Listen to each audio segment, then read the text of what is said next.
Hello, I'm Dr. Ira Nash. Welcome to Well Said. When people think of varicose veins, they usually picture the legs, those twisted, bulging veins that can ache or swell. But varicose veins can also happen elsewhere in the body, and they're a surprisingly common cause of chronic pelvic pain. For many, this pain can go undiagnosed for years, often mistaken for something else.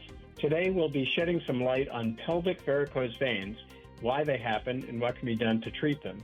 Joining us to help unravel the connection between pelvic pain and varicose veins is Dr. Antonios Gasparis. Dr. Gasparis is a vascular surgeon, a professor of surgery at the Zucker School of Medicine, and assistant chief of the Ambulatory Vascular and Vein Program at Northwell Health. Tony, welcome to Well Said. Hi, how are you? Thank you for the invite. So let's start with just sort of a general discussion of varicose veins, and then we'll shift our focus a little bit. But why don't we start by having you explain what varicose veins are and how they form? Varicose veins are pretty common, something that actually patients can identify on their own and diagnose themselves. They're basically normal veins that over time they just enlarge, they become twisted like you said earlier, and they bulge right through the skin.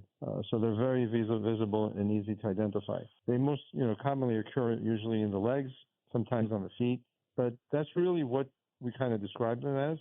Now, how do they occur? So normally these veins have one-way valves in them. Blood technically gets to the periphery through the heart, but the blood returns back to the heart through the venous system or the veins. Because of gravity and because there's no pump on the vein side, we have these one-way valves inside the veins that help prevent blood from going backwards. We call that reflux. Over time, what can happen is that the vein wall or these valves become weakened. The blood pools backwards. It causes an increase in the pressure of the vein, and then that causes the vein wall to become weaker, stretches, and the vein enlarges. And that's how you really get varicose veins. As you and I both mentioned in our introductory remarks, most people are familiar with the occurrence of varicose veins in the legs. Where else in the body can this process unfold, and where else do people commonly get varicose veins? Gravity really that causes this because, as we'll talk later, it's usually the standing position that causes the problem more, or at least the symptoms. That's why really the lower extremities or the legs are where they're the most common. But you can develop varicose veins in other parts. You can develop them. Commonly, people know about hemorrhoids. That's really a cluster of veins that enlarge. In men, you'll see them, you can see they can develop them on the testicle as a varicocele. Our topic today is really pelvic veins, and that more common occurs in women. And when those veins communicate to the outside world, into the pelvic, from the pelvis area, they can develop varicose veins on the vulva. The last place, which is not a very common, but they can occur, is in the esophagus, the tube that connects, when you swallow down into your stomach. And that's usually in patients who have like liver disease or problem with the veins in the liver. Pressure is very high and causes varicose veins in the esophagus. If we shift our focus specifically to varicose veins in the pelvis, what are some of the factors that lead to the development of these swollen veins with incompetent valves in the pelvis? It's the same thing, like I said, that happens in the legs, right? It's the valves that become dysfunctional. So you can have that occurring from, over time. You can have some people that are born without valves in the veins. So it can be a hereditary thing. But typically the most common thing is pregnancy. That's really probably the strongest risk factor in developing not only pelvic veins, but also lower extremity veins. And in pregnancy, it's really the increase in blood volume, the hormonal changes that occur during pregnancy. And as the uterus enlarges, all that pressure in the pelvis causes the veins in the pelvis to really become weakened, stretch out, and become varicose veins. Interestingly, with every pregnancy, the problem gets worse and worse. So multiple pregnancies is really typically after the third pregnancy is when they start to really develop symptoms. Okay, well, we're going to talk about symptoms in a second, but I want to stay on this subject a little bit longer. Do pelvic varicose veins typically occur only in women, or can men get this as well? So a similar thing in men would be, a varicocele. Pelvic varicose veins occur because of the ovarian vein, which is the main blood drainage from the pelvis, at least the uterus and ovaries. And the varicosities or the veins occur around the uterus and around the ovaries when the problem occurs. In men, the testicular vein, the vein that drains the testicles, come out of the pelvis, and the varicosities or the varicose veins develop on the testicle itself. So the common denominator there is this increase in pressure in the venous system that causes the veins to swell and the valves to dysfunction, and then the problem kind of feeds on itself. Is that fair to say?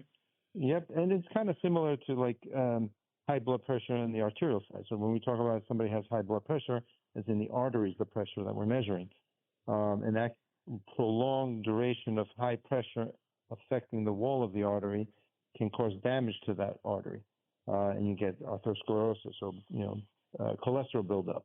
On the vein side, the prolonged high pressure in the veins causes the vein basically to weaken and enlarge. I imagine that once the vein enlarges, it makes those valves even less functional, and you get sort of a feedback loop where dilated veins lead to more dilated veins. Is that fair to say? Correct. So normally, especially if we talk about like the leg, a normal vein, saphenous vein, which is the main superficial vein, that's normally around 3-4 millimeters. And the valves inside of it, think of it, they're one-way valves, just like in plumbing. As the vein gets bigger and bigger, those valves don't get larger, and the opening now is much bigger, and the valves can't close. They cannot prevent the blood from pooling. Okay. You mentioned pregnancy as a major risk factor for the development of these internal pelvic veins in women. And are there other particular risk factors that can cause these to develop? The other thing potentially can contribute is family history of either varicose veins or pelvic veins. Same thing with the lower extremities. Family history plays a very strong risk factor in developing in the legs. So similar in the pelvis, if somebody has a family history, then they're more likely to develop dilated veins, whether it's in the legs or the pelvis. That's probably the next most common or risk factor that's affecting the development. There's some other things like, there's some compression syndromes. I don't want to get too medical here, but could be some situations where the main outflow, the main veins, the bigger ones that are draining back to the heart, have some type of blockage in them. That's not a really common cause of this. And some thought that maybe, occupations or, situations where people are standing a lot on their feet may also contribute, teachers, hairdressers, stuff like that. And what about body habitus? Is obesity a risk factor for this? You would think it is. It is for lower extremity varicose veins because in obesity, you have high pressure in these patients because the blood can't return back to the heart because of the pressure in their abdomen. Well, we actually published this paper where we looked at women with pelvic congestion syndrome, which is what most people know this as. We've kind of changed the terminology to pelvic venous disorders. But if you Google around, it's pelvic congestion syndrome. And what we found is that these patients typically have a very low BMI or body mass index. So their weight is very low, which is against what you would think based on physiology. Any thoughts about why that might be?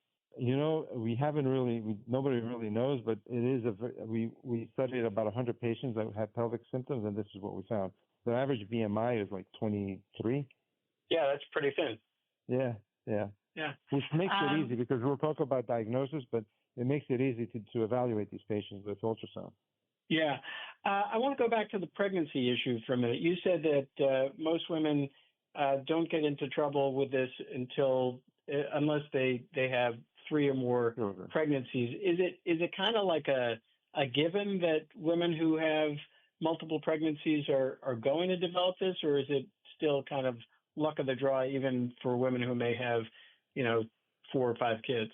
I think if you look at women with at least, even with 1 or 2 pregnancies, if you look at them with an ultrasound, you're probably going to see some residual veins after their pregnancy. But after the 3rd pregnancy, usually they've stretched out so much that they don't really go back to normal. And if you image or you do an ultrasound on all these patients after their 3rd pregnancy, you will find like probably 70%, 60% of these patients will have varicose veins in the pelvis, but not all of them will have symptoms. So we'll talk about treatment and when it's indicated. But same thing with lower extremities. The incidence of varicose veins in women, and specifically, is around 40% of having some type of vein problem in their legs. But not all of them have symptoms, and obviously if they don't have symptoms, we don't really do much for them. Right. Okay, so let's talk about symptoms a little bit. So what are the symptoms associated with having these dilated veins in the pelvis? So the most common thing is chronic pelvic pain, which when we say chronic, we mean it lasts for a long period of time. They have it for at least 6 months. And the pain is not really a sharp pain. It's a dull, achy kind of heaviness that they have in their lower abdomen. It usually gets worse in certain situations, like when they're standing. So any situation where you would think the pressure gets higher. So if they're standing a lot, their symptoms get worse. During their menstrual cycle, because of the increased blood flow in the uterus, their symptoms will get worse. After their pregnancies, obviously, or during and after their pregnancies. And the one that probably affects women the most and they come in for is they get discomfort during or after sexual intercourse. We call that dyspareunia. And what they get is they get this dull, achy, heavy discomfort that occurs during and after, and it can last for like a couple hours before they get relief. And is that just a mechanical effect? No, it's just because all that blood is sitting in the pelvis. It's just, when they lay down, when they put their legs up and the blood returns back to the heart and is not as high pressure in the pelvis, then the symptoms kind of alleviate. Now, chronic pelvic pain, the thing you got to be careful is, the differential we call is what can be causing it. Right. It's a pretty expensive list. Yeah. So it's very hard to kind of, you have to get a very good history from these patients. And the other thing I want to say is that these symptoms typically occurs throughout their cycle. It's not just during their cycle. It may get worse during their cycle, but they have symptoms throughout. And like I said, the key things to differentiate it is that they get worse when they're standing or during intercourse, and they get relief when they're laying down. Is that what you would advise people to kind of ask themselves if they're experiencing pain at those times or under those circumstances? I mean, I guess the question is, if somebody's out there with a pelvic pain syndrome, what should drive them to see you? Most of these patients typically see their gynecologist to start with. Unfortunately, sometimes they get bumped from one person to the other until they find a diagnosis. So it's almost, and even on the gynecology world, they don't really believe too much in this pelvic congestion syndrome, and it's not one diagnosis that is high on their radar unless they get, they have some experience or education about it. So unfortunately, I have a good amount of patients that actually come to me directly just because they kind of search up what their symptoms are and they kind of self-diagnose themselves. And you said, so let's say we're at the point where somebody has come to you with a concern or a question. What's your approach to evaluating patients to kind of make this diagnosis? So, like I said, obviously the history and physical is the key thing. As far as making the diagnosis, it's really ultrasound. You can get a CAT scan or an MRI to identify that there's veins in the pelvis. But the nice thing about the ultrasound is that you can actually see the flow. And you can see, because that's how we check for veins in the legs too. You check to make sure there's backward flow in the veins, which we call reflux, like I said earlier. And if there's reflux, then obviously you can diagnose the underlying anatomic problem. And you got to tie that with their clinical symptoms to decide whether these patients will actually benefit for treatment. The clinical symptoms are the history-taking part. So you're going to be asking somebody if they've been pregnant, how many times they've been pregnant, whether they have these symptoms under different circumstances, as you said, like standing for a long period of time. You mentioned the physical exam. What are you looking for there, and what might you find? So typically, we don't, as vascular surgeons, we typically don't do a gynecological exam on patients. And like I said, sometimes they come to us after they've been worked up from that side. But from a physical exam, from a vascular perspective, I'm looking at their lower extremities to see if they have varicose veins, evaluate their groin area to see if they have varicosities in the groin area too. These veins in the pelvis, there's two scenarios. They can be isolated and kept in the pelvis alone, or there can be connections. There are connections from the pelvis to the legs, and when those connections enlarge, then they develop varicose veins in the groin, vulva, and lower extremities. So if they have this type of distribution of varicose veins, and they have the symptoms, I kind of almost know for sure that we're going to find something on the ultrasound of the pelvis. Yeah, and those ultrasounds of the pelvis, are you doing that externally, so putting the probe sort of in their lower abdomen, or is this a transvaginal ultrasound? No, it's transabdominal. So basically, just like when you check for babies, we look at there's a few veins we look at. The main vein, the vena cava, the renal vein, which is the vein that drains the kidney, and then from the renal vein is usually where the ovarian vein connects to. So we follow the ovarian vein, and like you said, right over the pubis area, we check the uterus and ovaries to see if there's big varicose veins there. And you're able to see all of that pretty clearly on ultrasound? Yeah. So once you have established a diagnosis, and obviously you have a symptomatic patient, or you wouldn't have been going down this road in the first place, what sort of options can you offer somebody if you're convinced that their symptoms are in fact due to these dilated pelvic veins? Typically, like I said, they usually have seen somebody and worked up for anything else.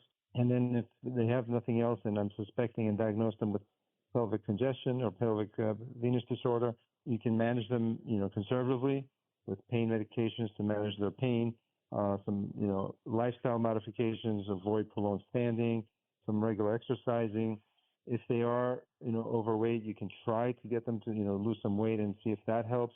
If they have a compression type syndrome, like I mentioned earlier, you can actually ask them to gain weight, because if that compression is causing the problem, by gaining weight or fat into the intra-abdominal cavity, they actually may have some relief of symptoms.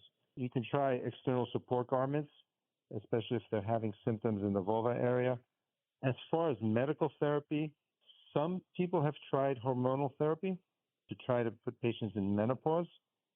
Interestingly, and we didn't touch this earlier, but interestingly, when women go into menopause, their symptoms can actually improve. And typically their symptoms, the presentation is usually around 35 years old after their pregnancies. And like I said, they have improvement of their symptoms after menopause. And why is that? Kind of because you lose that estrogen progesterone effect, which one of the things that can cause the symptoms, like I said earlier, is the hormone cycles, and that's why they get worse during their menses. Yeah, go ahead. No, I was going to say the problem with hormonal therapy is that you're putting the patient in menopause in their 30s, and you end up dealing with other symptoms. Sure. You mentioned exercise. What sort of exercise might be helpful? Just any type of regular exercise. There's nothing crazy that you need to do. The idea is basically to try to improve, as we exercise, we improve return of blood to the heart.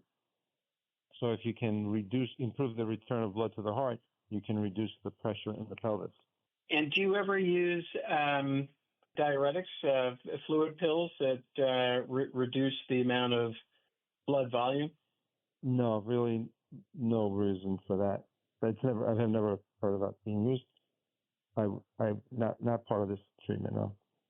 And so, if these sort of lifestyle and conservative treatments don't do the trick, are there other options? So the other two options is either surgery, what we call embolization. Okay. And from a surgical standpoint, what has to be done for symptom relief is basically removal of the uterus and ovaries. Basically, you eliminate the end organ that's being affected, and then the symptoms improve. Again, you're putting the patient in their 30s in menopause, right. A little bit bigger operation than what the other option is, which is embolization. And embolization is really what it means is occluding the vessel. And occlusion means basically blocking it off so that you don't have that pooling of blood or the blood going backwards into the vein of the pelvis. And the way we do that is it's a minimally invasive procedure. We actually can do it right in the office.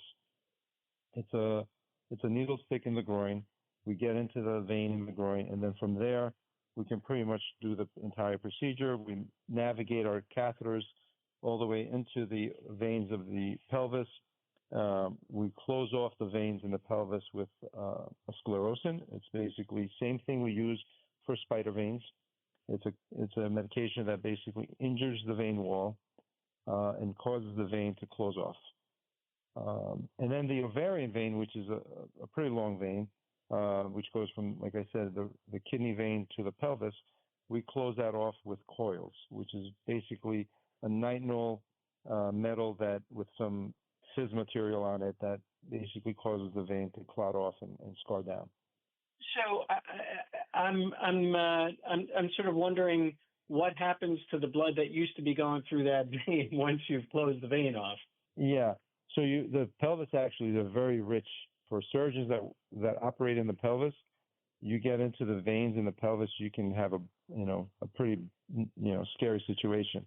So the blood system in the pelvis is very robust, the venous system. And you have a lot of normal veins, the internal iliac veins, we call them, and those are basically becoming your main blood return. Because don't forget, these veins are not functioning. The blood's going backwards, so there's really no role to do anything. Just taking the leg. When you have an abnormal saphenous vein, we close it off, and you have your deep veins that are basically functioning to return blood to your heart. So the blood finds its way back without any problem. You're not injuring, in the case that you were just talking about, the uterus or the ovaries by cutting off these the varicose veins in the pelvis. No, not at all. And actually, I have a couple of other questions that I'm often asked is, does that affect, the chances of them getting pregnant again? And the answer is no. Actually, if you look on the male side, some people treat varicocele because of concerns of infertility. On the female side, it doesn't cause infertility, but it definitely does not cause.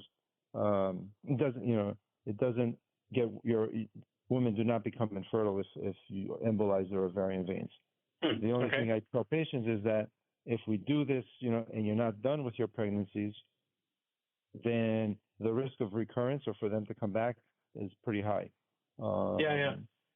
Interesting. Where do you think this field is going? Anything new on the horizon that you and your team are working on that you want to share? One of the things, and this is one of the reasons why I'm so passionate about this field, is many insurance companies do not cover treatment, especially commercial insurance. Unfortunately, like I said, patients, when they get in menopause, their symptoms improve. So although Medicare does cover it, it's not the patient population that suffers. But so we've been involved. I was a past president for the American Venous Forum, and we've been working on a few things to try to change that.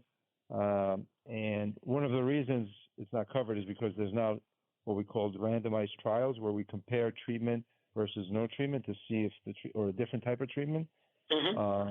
And we've developed actually a nomenclature, or what we call a staging, of how we define what type of problem is causing the varicose veins in the pelvis. And we actually developed a tool to quantify the patient's symptoms and kind of have a way of determining how severe patient symptoms is from a varicose vein issue in the pelvis. So we've developed the tools to be able to do, and actually in about the next 6 months, there will be a randomized trial that's starting to compare embolization to what we call sham, where we do most of the procedure but do not treat the patient, and see if closing these veins will actually. That's really the most cutting edge, the most important thing in the field that I think is coming, because the treatment itself, like I said, is there's not. You can't get any easier procedure than this. It literally takes about 15 minutes to do. Interesting. If people think they may have what we've been talking about and want to get more information about it, where would you steer them to get high quality information? They can go on our website, northwellveincare.com. We have a lot of info there on pelvic, on all types of vein problems. And like I said, if you suspect there's something like that, obviously see the gynecologist first, make sure there's nothing else, ovarian cyst, endometriosis, stuff like that. If it's not, then, find a specialist, whether it could be a vascular surgeon, it could be an interventional radiologist. Those are typically the two fields that treat this. Mm-hmm. But I would definitely make sure if you're going to a vein center, they're not just treating varicose veins, and they know how to evaluate you and treat you. Great. Well, look, thank you so much for joining me today. Thanks, Sarah. Have a good day. My guest has been Dr. Antonios Gasparis. He is a professor of surgery at the Zucker School of Medicine and the system chief of the Ambulatory Vascular and Vein Program at Northwell Health. Thanks also to our editor, Edward Lee, our producer, Lois Bentavenia, and our audio engineer, John Mullen. For more information about this program and to find all of our past episodes, please visit our website at medicine.hofstra.edu/wellsaid. You can also subscribe to our free podcast wherever you get your podcasts. Our listeners are welcome to send their comments, suggestions, and questions to wellsaid@hofstra.edu. Until next time, I'm Dr. Ira Nash, and that's Well Said.